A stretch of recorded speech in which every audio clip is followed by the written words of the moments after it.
দূর থেকে দেখলে শান্ত স্থির এক নদী, কিন্তু কাছে গেলেই বোঝা যায় এটা পানি নয়, ধীরে ধীরে জমে ওঠা বিষের সমুদ্র।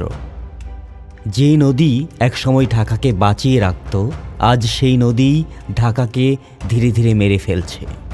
এই কালো পানিতে মিশে আছে কারখানার বজ্র, ট্যানারির ছড়ানো বিষাক্ত রাসায়নিক, হাসপাতালের নোংরা রক্ত, এছাড়াও শহরের প্রতিটি ডাস্টবিন থেকে ভেসে আসা আবর্জনা। একটা সময় ছিল যখন জেলেরা জাল ফেলতেই উঠত ঝাঁকে ঝাঁকে টলটলে মাছ। আজ সেখানে বাস করছে শুধু প্লাস্টিকের লাশ, আর তলদেশ জুড়ে ছড়িয়ে আছে রাক্ষসী সাকার ফিশের সাম্রাজ্য, যারা কিনা এই নদীর শেষ প্রাণটুকুও ধীরে ধীরে খেয়ে নিচ্ছে। এই হলো আজকের বুড়িগঙ্গা।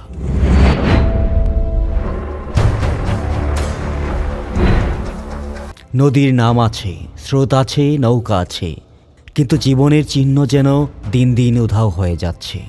চলুন আমার সাথে, আজ আমি আপনাদের পরিচয় করিয়ে দিব নতুন এক বুড়িগঙ্গার সাথে, যার গল্প শুধু দূষণের নয়, এটি একটি শহরের ধীরে ধীরে মৃত্যুর গল্প। ভাই বন্ধু রনি ভাই ও সেলিম ভাইকে সাথে নিয়ে আজকে আমাদের যাত্রা শুরু হলো রাজধানীর উত্তরার মেট্রো স্টেশন থেকে। ঝকঝকে স্টেশন আর সময় মতো ছুটে চলা শীতল ট্রেন, সবই এক বদলে যাওয়া ঢাকার প্রতিচ্ছবি। ট্রেনের জানালা দিয়ে বাইরে তাকাতেই চোখে পড়ল এক নতুন দৃশ্যপট। উপর থেকে দেখা ঢাকার আকাশচুম্বী ভবন, বিস্তৃত ফ্লাইওভার, আর মাঝে মাঝে উকি দেয় সবুজের সমারোহ। এই যেন এক আধুনিক গতিময় নগর জীবন।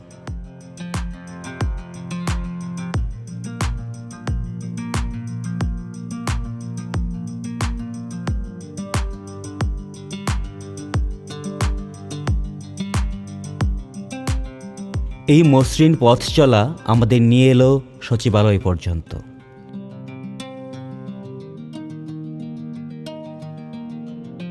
এরপরই যান্ত্রিকতা ছেড়ে আমরা তিনজন চেপে বসলাম রিকশার হুডে। গন্তব্য সদরঘাট লঞ্চ টার্মিনাল। পুরনো ঢাকার অলিগলির ভেতর দিয়ে এগোতে থাকা এই পথটুকু এক অন্যরকম সুন্দর। রাস্তার দুই পাশে মানুষের কোলাহল, নানা রকমের ফেরিওয়ালার হাঁকডাক, আর পুরনো স্থাপত্যের আবছা ছবি, সব কিছু মিলিয়ে এক জীবন্ত জাদুঘর। কিন্তু এই সৌন্দর্য আর ভালো লাগা বেশিক্ষণ স্থায়ী হলো না। সদরঘাটের কাছাকাছি আসতেই বাতাসে ভেসে এলো এক তীব্র দুর্গন্ধ, যা আমাদের দাঁড় করিয়ে দিল এক কঠিন বাস্তবতার মুখোমুখি।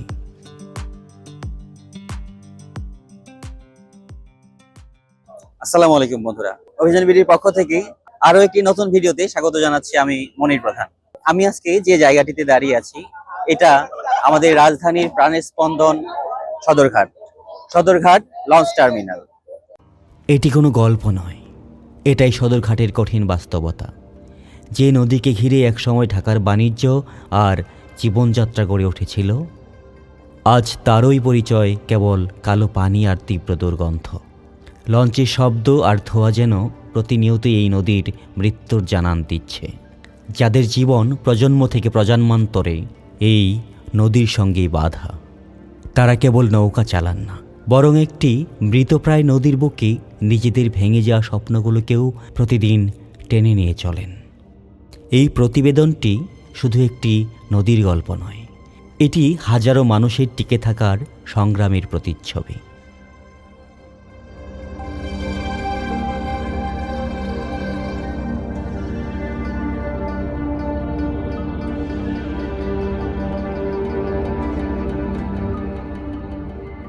শুধুমাত্র এইটুকু বলতে পারি যে বুড়িগঙ্গার অবস্থাটা খুবই খারাপ। বুড়িগঙ্গার নদীর জল টোটালি কালো হয়ে আছে। অবশ্য এটা আমাদের মতো পাবলিক দায়ী। অনেক শিল্প কলকারখানা আছে যাদের বর্জ্য এই নদীতে পড়ে। এই পানিতে প্রাণের চিহ্ন নেই। বুড়িগঙ্গার এই অবস্থার কারণ কি? পানিতে যে কোনো প্রাণের অস্তিত্বের জন্য দরকার হয় অক্সিজেনের, যা প্রতি লিটারে অন্তত 5 মিলিগ্রাম থাকা দরকার। কিন্তু বুড়িগঙ্গার পানিতে অক্সিজেনের মাত্রা এখন প্রায় শূন্যের কোঠায়, অর্থাৎ বৈজ্ঞানিকভাবে নদীটি এখন মৃত। এর জন্য দায়ী মূলত দুটি কারণ। প্রথমত, ট্যানারি ও বিভিন্ন কারখানা থেকে আসা বিষাক্ত রাসায়নিক বর্জ্য। প্রতিদিন হাজার হাজার লিটার ক্রোমিয়াম এবং সীসার মতো বিষাক্ত পদার্থ কোনো রকম পরিশোধন ছাড়াই সরাসরি নদীতে ফেলা হচ্ছে। দ্বিতীয়ত, শহরের অসংখ্য পায় নিষ্কাশন লাইন, যা ঢাকার প্রায় সমস্ত আবর্জনাই সরাসরি এই নদীতে বয়ে আনছে। এই বিষাক্ত পরিবেশে দেশীয় প্রজাতির কোনো মাছ বা জলজ প্রাণী টিকে থাকতে পারে না। তবে এই ধ্বংসস্তূপের মধ্যেই এক নতুন প্রাণীর বিস্তার ঘটেছে। নদীর তলদেশে এখন রাজত্ব করছে রাক্ষসে সাকারফিশ। স্থানীয়রা একে রাক্ষসী মাছ বলেও জানে। এটি এক ধরনের আগ্রাসী মাছ, যা মূলত অ্যাকোরিয়াম থেকে এসে এখন পুরো নদী দখল করে নিয়েছে। এরা দেশীয় মাছের ডিম ও পোনা খেয়ে ফেলে, যার ফলে বুড়িগঙ্গার নিজস্ব বৈচিত্র্য আজ প্রায় বিলুপ্ত। এই দূষণের সবচেয়ে বড় শিকার এখানকার মাছিরা, যারা প্রজন্মের পর প্রজন্ম ধরে এই নদীকে কেন্দ্র করে জীবিকা নির্বাহ করে আসছেন। ভালোই আছে। কেমন চলতেছে আপনাদের? না, দিনকাল ভালো যায় না। 300-400 টাকা ইনকাম হয়, তো সংসার চলে? সারাদিনে 300-400 টাকা ইনকাম হয়? আমার তো সংসার চলে না, কি করবো? কোনো ইনকাম নাই তো। ইনকাম নাই? না, খুব কঠিন অবস্থা। ইনকামের কোনো কিছু নাই, এই জন্য কষ্ট করতে হয়। আমাকে কি নৌকা চালাবার ঠিক এই বয়সে? আপনার ছেলে মেয়ে কয়জন? 3 জন। মুজিবুর ভাইয়ের মতো এখানকার প্রায় সব মাঝির একই গল্প। আয় কমে অর্ধেকে নেমেছে। আগে যেখানে জালে দেশি মাছ ধরা পড়ত, এখন সেখানে কেবল ঝাঁকে ঝাঁকে শাকার মাছ উঠে আসে।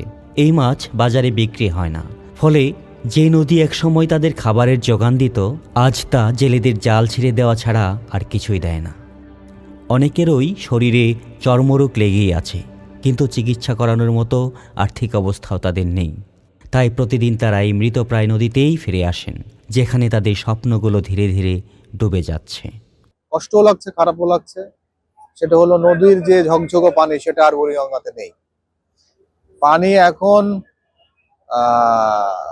দূষিত হতে হতে এইটা বর্জ্যতে পরিণত হয়ে গেছে এবং পানি থেকে দুর্গন্ধ আসছে, একেবারে আলকাত্রার মতো কালো এবং দুর্গন্ধ, পচা পানি। এতে খারাপ লাগছে যে বুড়িগঙ্গার যে নদীর যে সৌন্দর্য, নদীর যে রূপ লাবণ্য, সেগুলো আসলে নষ্ট হয়ে গেছে। হ্যাঁ, আপনি তো এগুলো নষ্ট করছে, এখানে যা কিছু সব ফেলে দিচ্ছে এবং সমস্ত ময়লা পচা জিনিস বাড়ি থেকে শুরু করে নিজের যা থাকে সবগুলো এই বুড়িগঙ্গাতে সবাই ফেলছে। কিভাবে একটি জীবন্ত নদী এমন ভাগাড়ে পরিণত হলো? এর পেছনে দায়ী কারা? উত্তরটি জটিল কিছু নয়। এর জন্য সম্মিলিতভাবে আমরা অনেকেই দায়ী। প্রথমত, বিভিন্ন কারখানার মালিকেরা।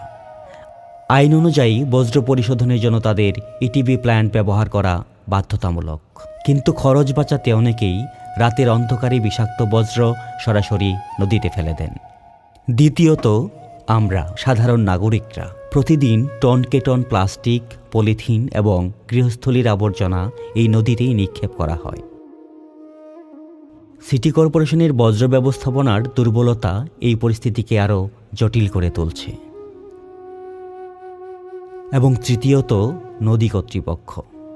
নদী রক্ষা করার বিষয়ে নানা পরিকল্পনা ও প্রতিশ্রুতির কথা শোনা গেলেও বাস্তবে তার প্রয়োগ সীমিত।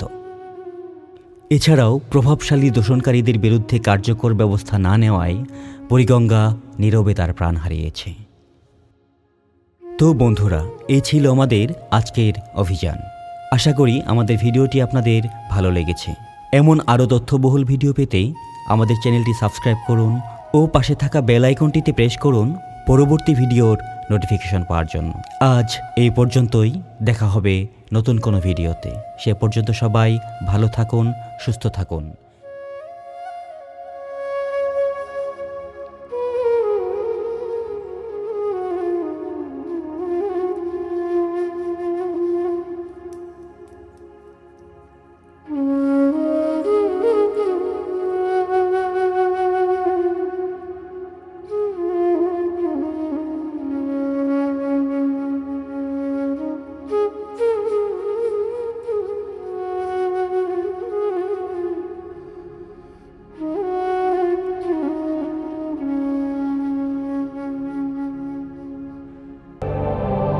অভিযান, অজানা দিগন্তের সন্ধানে।